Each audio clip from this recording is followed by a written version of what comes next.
마켓콕 헤드라인 시간입니다. 어제 장마감 이후부터 개장 전까지 중요한 소식들 함께 정리해 보겠습니다. 네, 첫 번째 소식입니다. 일본은행이 어제부터 오늘까지 금융정책 회의를 열고 있는데요. 지금 일본 외신에 따르면 여기서 대표적인 금융 완화 수단인 수익률 곡선 제어 YCC 정책으로 조금 더 익숙하시죠? 이 부분을 수정할 가능성이 크다는 보도가 나왔습니다. 이 YCC란 장기 국채 수익률에 대한 변동폭을 미리 정해놓고 이를 넘어섰을 때 중앙은행이 국채를 대량 매입하는 방식으로 시장에 개입을 하는 것인데요. 그렇게 해서 국채에 대한 수익률을 낮게 유지하는 그런 정책입니다. 이렇게 YCC 정책을 보다 유연하게 운영하면서 현재 장기금리의 상한선인 1%가 넘는 금리 상승을 용인하는 방안이 현재 유력한 것으로 전해지고 있습니다.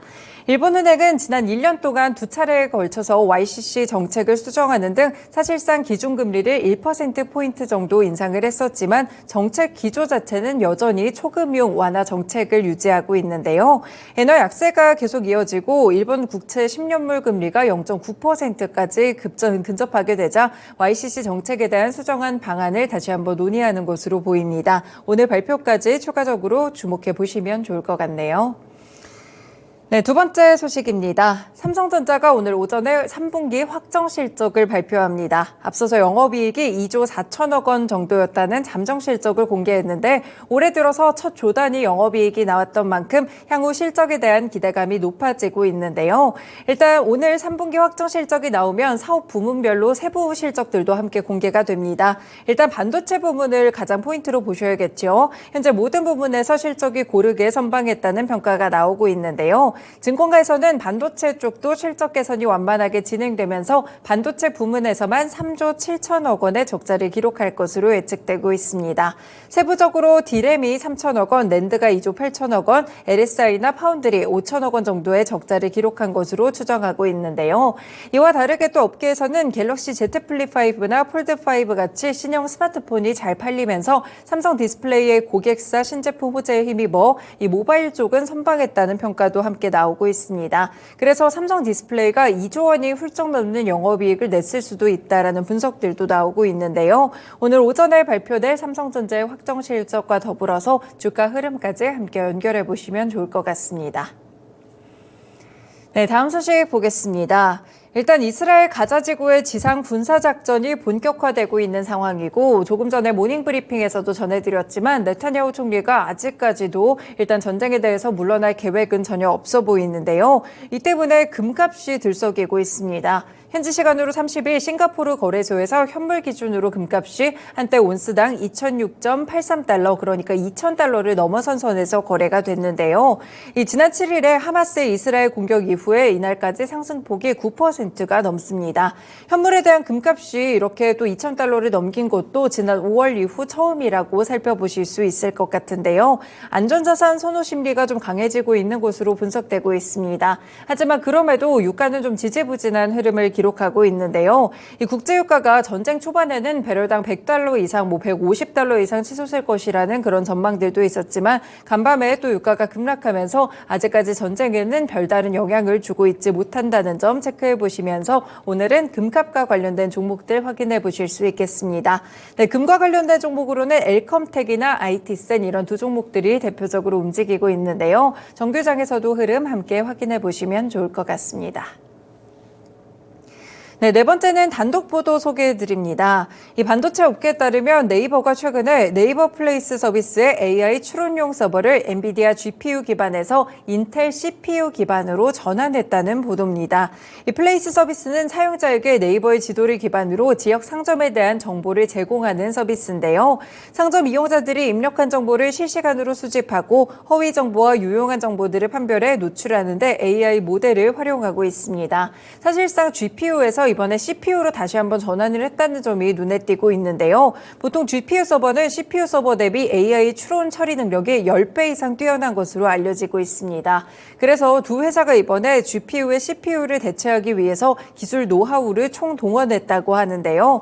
인텔은 추론에 최적화된 소프트웨어 솔루션을 도입해서 CPU 활용도를 높였고요. 이를 통해서 CPU의 초당 처리 능력을 4배에서 7배가량 개선했습니다. 이 네이버와 인텔은 CPU 서버에 대해서 한 달간의 사전 최종 테스트를 거친 뒤 이후에는 실제 서비스에 적용하기 시작했는데요. 이렇게 두 기업이 이런 행보를 내놓은 이유가 있습니다. 사실 GPU가 아직 성능 대비 훨씬 더 뛰어나기는 하지만 GPU 기반의 서버 비용이 급증하고 엔비디아로부터 공급을 받기가 굉장히 어렵기 때문인데요. 현재 AI에 굉장히 많이 쓰이는 GPU의 경우에는 엔비디아에서 주문을 했을 때 현 시점 기준으로 52주 이후, 그러니까 1년 뒤에 주문을 받을 수 있다는 그런 보도들이 나오고 있습니다. 그래서 대체재 확보를 위해서 CPU를 다시 한번 성능을 높여서 대체하고 있다는 점 체크해 보시면서 오늘 네이버 주가 함께 확인해 보실 수 있을 것 같습니다. 네, 다섯 번째 소식도 전해드립니다. 화물 사업 매각 여부를 논의하고 있는 아시아나항공 이사회가 어제 결론을 내지 못했고요. 일단 회의를 마무리했습니다.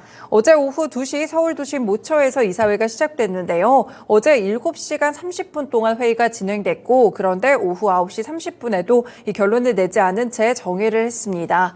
앞서서 이사회는 개최 직전까지 결론 도출에는 별다른 어려움이 없을 것이다 라는 전망들도 나왔지만 회의가 생각보다 쉽사리 매듭지어지지 못한 것으로 보이는데요.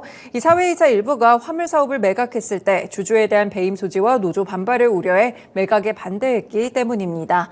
이사진은 이르면 오늘 다시 이사회를 열어서 대한항공과의 기업 결합 절차를 심사하는 유럽연합 집행위원회의 요구에 따라 대한항공이 EU 집행위에 시정 조치안을 제출하는 데 대한 이 동의 여부를 논의할 방침인데요. 일단 EU가 현지 시간으로 31일까지 대한항공 측에다가 논의 결과를 담은 조치안을 내라고 요구를 한 바가 있기 때문에 늦어도 오늘 내에는 결론이 좀 날 것으로 보이고 있습니다. 네, 어제도 정규장에서 아시아나 그룹주들이 급등하는 흐름이었는데요. 사실 시간외에서는 주가에 대한 향방들이 조금 엇갈렸습니다. 아시아나 IDT 같은 종목들은 2% 이상 정도 상승하는 모습이었고 아시아나 항공은 오히려 2% 하락하는 흐름이었는데요. 오늘도 아시아나 그룹주들과 더불어서 이 대한항공과 아시아나의 기업 결합 심사 상당히 중요합니다. 관련 종목들 모두 연결해서 살펴보시면 될 것 같습니다. 네, 마지막 소식 살펴드립니다. 이 시프트업이라는 게임사가 있는데요. 일단은 비상장사인데 승리의 여신 니케라는 게임으로 유명합니다. 한 번쯤 들어보셨죠? 이 기업이 상장을 앞둔 기업들이 밟는 통상적인 절차를 최근에 진행하고 있는데요. 지난해 사상 최대 실적을 거둔 바도 있었고 올해 일본 시장에서도 굉장히 좋은 괄목할 만한 성과를 얻었기 때문에 이렇게 상장에 속도를 내는 것으로 보입니다. 일단 초기 투자자들은 지분을 정리해가면서 수익을 챙기는 것으로 보이는데요. 이번에 대성창업투자가 시프트업의 구주 일부를 매각하기 위해서 해외 투자자들과 접촉하고 있다는 보도가 나왔습니다. 이 시프트업의 상장을 앞두고 대성창투가 일부 수익 실현에 나서는 것으로 보이고요. 이번 구주 매각에 논의되는 시프트업의 기업 가치가 거의 2조 원 수준입니다. 1년 전에 시프트업 기업 가치가 1조 원 정도였다는 점을 감안했을 때 3년 전에 투자했던 대성창투는 적지 않은 수익을 올릴 것으로 추정되고 있는데요. 앞서서 게임사 위메이드 역시나 시프트업 지분을 매각하기로 결정하면서 굉장히 높은 차익을 낼 것으로 보인다라는 보도들이 있었죠. 오늘 대성창투 흐름 함께 살펴보시면서 이 정규장의 흐름도 함께 연결해 보시면 좋을 것 같습니다. 네, 이렇게 개장 전에 중요한 소식들 6가지 함께 전해드렸습니다. 마켓콕 헤드라인이었습니다.